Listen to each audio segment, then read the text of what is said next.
Pues bueno, como ya lo mencionaba, voy a hablar del giro cultural y la otredad en la traducción literaria. Partiendo de, pues bueno, de la traductología.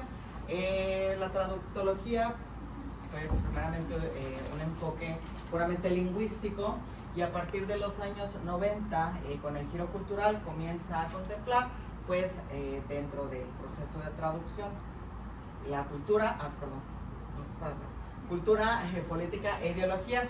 Y bueno, de ello podemos inferir entonces que la traducción es una transferencia neutra, no es una transferencia neutra, sino una reescritura donde se negocia, representa y reconfigura la identidad del otro con profundas implicaciones éticas, pero bueno, eso lo vamos a ver más adelante. Siguiente, por favor. Ahora, como lo mencionaba anteriormente, la traducción, a partir de lo que es, a partir de contemplar el giro cultural, y la teoría del giro cultural, pues es reescritura, y para ello retomamos el término de reescritura, el concepto de André Lefebvre, donde él subraya que la traducción es un proceso de manipulación y mediación. El traductor no solo transfiere significado, sino que moldea la obra según la ideología y poética de la cultura meta. Es decir, el texto origen pasa por esta serie de filtros, es para atrás, de esta serie de filtros como ideología, poder, poética e instituciones, para tener como resultado un texto de llegada, un texto meta funcional, ¿no? Es decir, bueno, la traducción está ligada necesariamente a dinámicas de poder y puede ser una herramienta para modificar las jerarquías culturales y políticas, de acuerdo con Gensler y Timosok, citado por Claramonte en 2008. Siguiente, por favor. Ahora, ¿qué pasa con la traducción? Bueno, ¿son traductores? ¿Se levanta la mano? Bueno, se nos dice en la teoría que el traductor debe de ser invisible, que la voz del traductor pues no debe de estar presente, en especial en traducción literaria. La voz del traductor no debe estar presente en la obra meta, es original al texto meta. Sin embargo, esto es un poco complejo, y para ello, bueno, dentro de la traducción literaria hacemos uso de dos técnicas, hacemos uso de más, pero estas dos técnicas son las que se enfocan en la cultura y pues en la otredad, que es lo que yo abordo aquí, que es la domesticación y la extranjerización. Con una de ellas, la voz del traductor está presente y con la otra no. Ahora, de acuerdo con Lawrence Venuti, critica la tendencia en culturas dominantes, como por ejemplo la angloamericana, a favorecer la domesticación, en donde la voz del traductor pues se invisibiliza. Ya veremos qué es la domesticación. La domesticación pues se hace un barrido cultural. Con la domesticación se diluye el texto, se quitan los elementos culturales para lograr así un texto pues que sea más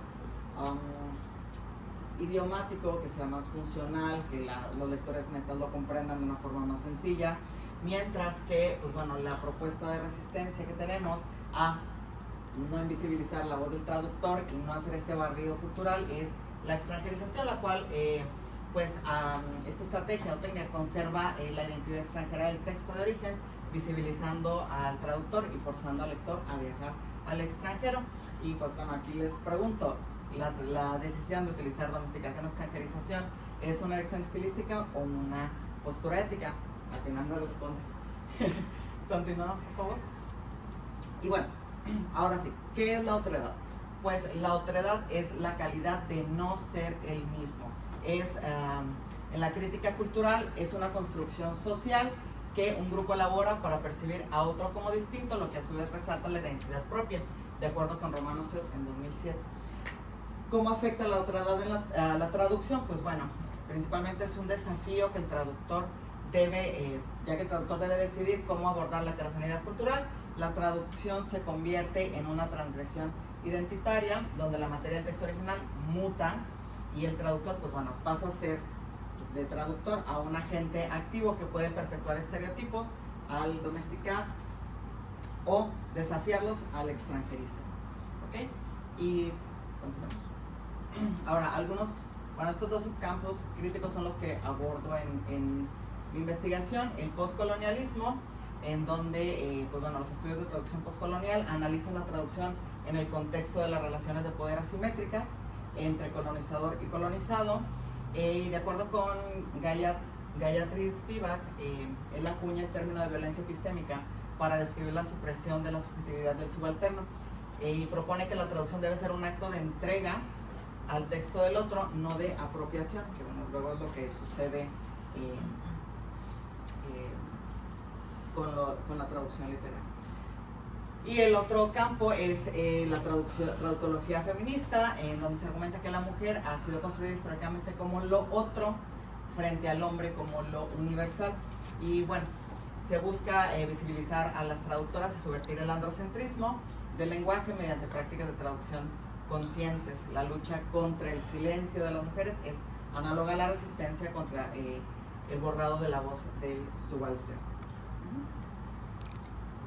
La metodología que estoy utilizando es cualitativa, utilizo un enfoque cualitativo y crítico, y bueno, se adopta este enfoque cualitativo y crítico porque el giro cultural y la otredad son, en esencia, fenómenos de poder y representación que exigen una interpretación contextual y un cuestionamiento de las normas establecidas.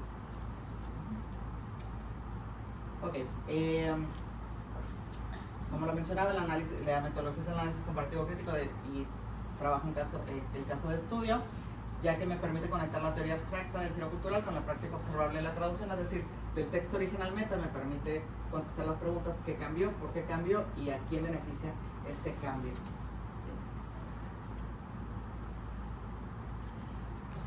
También utilizo el análisis comparativo de casos. Siguiente, por favor. El análisis de corpus. Y pues bueno, el giro cultural fue inicialmente criticado por su supuesta falta de herramientas analíticas concretas para la práctica profesional. La traductología respondió adoptando metodologías empíricas para complementar la profundidad del análisis de casos. Se reconoce la utilidad del análisis de corpus. Este enfoque utiliza grandes colecciones de textos en forma digital para identificar patrones lingüísticos recurrentes en esta escala. Realmente yo utilizo 3, y son los 3 casos de estudio o estudios de caso que presento el día de hoy. Los resultados y la validez de resultados válidos y fiables lo tengo mediante la triangulación metodológica de la teoría del giro cultural, el análisis de caso y el análisis de corpus, en donde el análisis de caso proporciona profundidad y una rica comprensión del contexto, y bueno, nos permite entender el porqué detrás de una decisión traductora específica, mientras que el análisis de corpus proporciona amplitud y evidencia empírica de patrones generales, y bueno, nos permite confirmar si las observaciones de un caso particular son parte de una tendencia más amplia. Okay. Ahora, las técnicas de traducción en las cuales me enfoco dentro de este estudio es la domesticación y la extranjerización. Como ya lo mencionaba antes, la domesticación pues es la adaptación del texto a los valores y normas de la cultura receptora, es decir, hacemos este barrido cultural, mientras que la extranjerización es la resistencia a la asimilación, manteniendo la identidad lingüística y cultural del original. Y bueno, con la extranjerización el texto puede sonar ajeno al lector, puede ser un poco más complicado al lector, pero no pierde su identidad. ¿Qué implicaciones tienen con la otredad? Pues bueno, como ya lo mencionaba, la domesticación diluye la otredad, haciendo que el texto parezca propio de la cultura de llegada, asimila lo extranjero a lo familiar, lo que puede perpetuar en la hegemonía cultural. Y con la extranjerización pues se resalta la otredad, obligando al lector a viajar al contexto original y preserva la alteridad y desafía los valores etnocéntricos. Y bueno, pasamos a los casos. En primer lugar tengo la obra de Jorge Luis Borges, Pierre Menard, autor del Quijote, solamente del título, en donde pues mediante el choque cultural evocamos a la otredad, ¿no?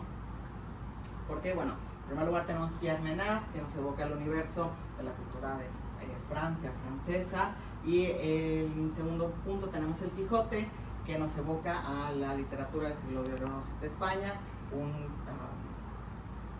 referente de la cultura, de la literatura española. Ahora, ¿qué sucedió con la traducción de Pierre Menard, autor del Quijote, cuando se tradujo al francés? Pues bueno, se dio que hubo esta dilución barrido cultural de la otredad, en donde, pues bueno, comenzábamos con la otredad como conflicto, Pierre Menard, autor del Quijote. Al traducirlo, se diluye y terminamos con Pierre Menard, autor del Quijote, en donde pues ya tenemos esta asimilación de la cultura en la traducción de la cultura francesa. En la traducción ya no es un extranjero, ya no es un referente que cause conflicto, perdió la identidad cultural, pero bueno, es más comprensible para el público meta. ¿Qué implica la traducción, la traducción del título en este caso? Para el giro cultural, pues bueno, en primer lugar tenemos que identificar que la traducción no solamente es palabra por palabra. Si lo hacemos así, pues sí, es comprensible, ¿no? Pero estamos haciendo este barrido cultural, estamos transgrediendo la identidad del otro, estamos barriendo la otredad, diluyéndola. Entonces, pues bueno, la conclusión para este primer caso de estudio es que no solamente tenemos que hacer la traducción palabra por palabra, traducción literal, sino que debemos de hacer una traducción contextual, en donde si traemos a la mesa la teoría del iceberg, pues no solamente es traducir la punta, sino también debemos de traducir pues el fondo, todo lo que no se ve, que es el contexto cultural, la ideología y las relaciones de poder. El segundo caso de estudio es el de la sinóloga Liliana Arzovska y su traducción del español al chino. Ella nos presenta la otredad como valor y el rol de la traducción. Ella pues presenta una perspectiva contraintuitiva,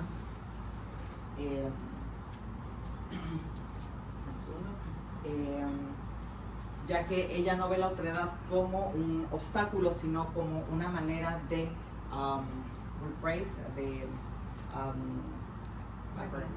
replantear, de apreciar la cultura del otro y hacer de los textos pues algo más sustancioso y interesante de leer. Ella menciona que el desafío no es eliminar, sino transmitir. Es decir, el desafío no va a estar en, ok, sí, ya nada más porque pues no voy en línea con lo que me pide el gobierno o con lo que me pide la religión de la cultura meta, voy a hacer este barrido, sino voy a me distraje un poco. Voy a utilizar la extranjerización para hacerlo pues más interesante de leer. Entonces, pero bueno, ahí entramos con, voy a estar utilizando la extranjerización. El problema es que el texto va a quedar un poco complejo para la lectura del público meta.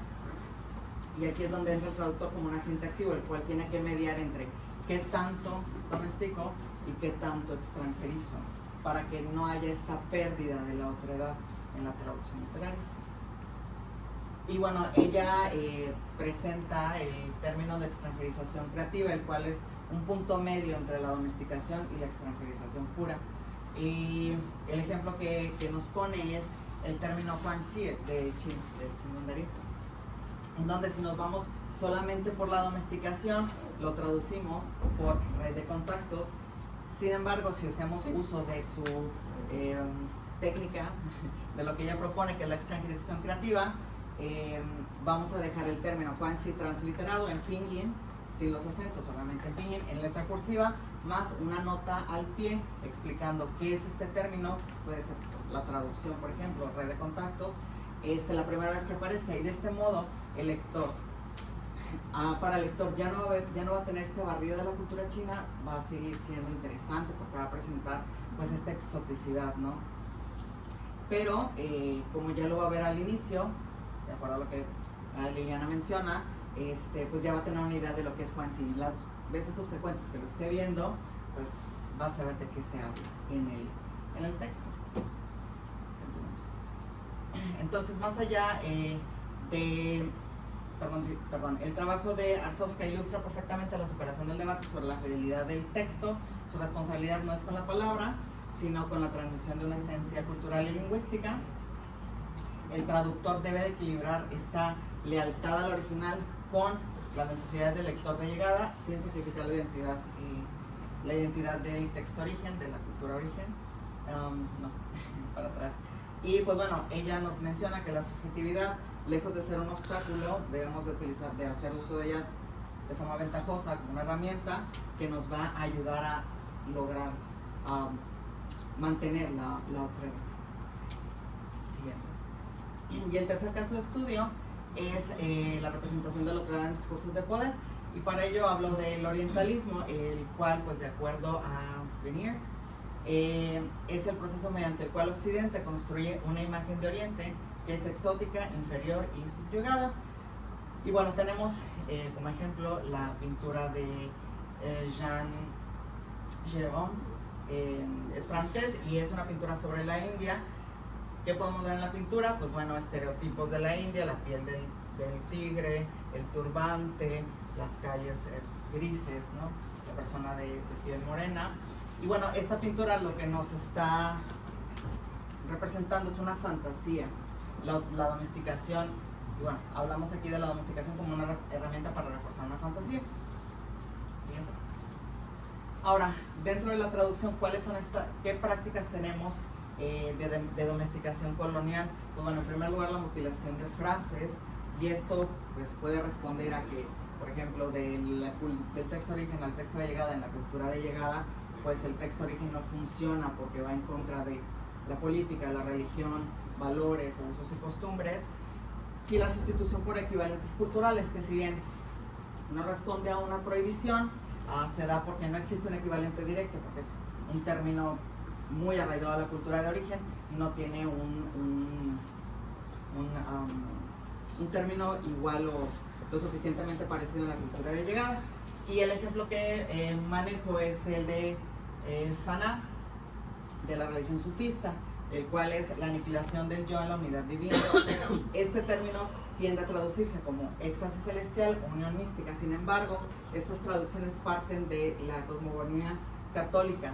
Y pues bueno, ¿qué sucede aquí? Pues que hay un borrado cultural de la especificidad filosófica islámica y la asimilan estos dos términos de forma familiar en la cultura de llegada. Sin embargo, pues no es lo mismo. Es decir, la cultura de origen se presenta como una versión simplificada, arcaica o imperfecta de la cultura occidental. Ahora, ¿cuál es la contrapropuesta? Pues bueno, representar la otredad de forma inherente. Los estudios postcoloniales pues abogan por esta práctica, ¿no? Que hay que celebrar la cultura de origen dentro del texto de llegada y no borrarla. Para ello pues vamos a tener textos lingüísticamente híbridos, los cuales pues no van a ser 100% en español o 100% en inglés. Supongamos que traducimos del inglés al español o del español al inglés. ¿Por qué? Porque vamos a seguir manejando términos que son que se siguen estando en la lengua de origen, más una explicación en la lengua de llegada, que bueno, de acuerdo a lo que propone Liliana, pues es con una nota al pie la primera vez que aparece, ¿no?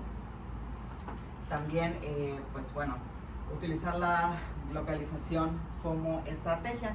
Este enfoque busca mantener los elementos diferenciales y la heterogeneidad del texto original, evitando que sean reducidos a los cánones literarios occidentales. Es una estrategia de extranjerización con una agenda política explícita, es decir, resistir la neocolonización cultural. Y pues bueno, la elección de una estrategia de traducción tiene un impacto directo en si la otredad es silenciada o celebrada, y perpetuando, desafiando las relaciones de poder históricas. Y por último, pues bueno, tenemos la conclusión. La investigación confirma que el giro cultural redefinió la traducción de un ejercicio lingüístico a un ejercicio o a un acto de reescritura, donde el poder y la ideología pues son ineludibles. El concepto de otredad es el eje de esta reconfiguración, demostrando que la representación de lo ajeno es una decisión política, no meramente estilística. El rol del traductor, pues bueno, cambia de ser solamente el traductor a ser un mediador cultural y agente ético para poder hacer visible el otro, no borrarlo.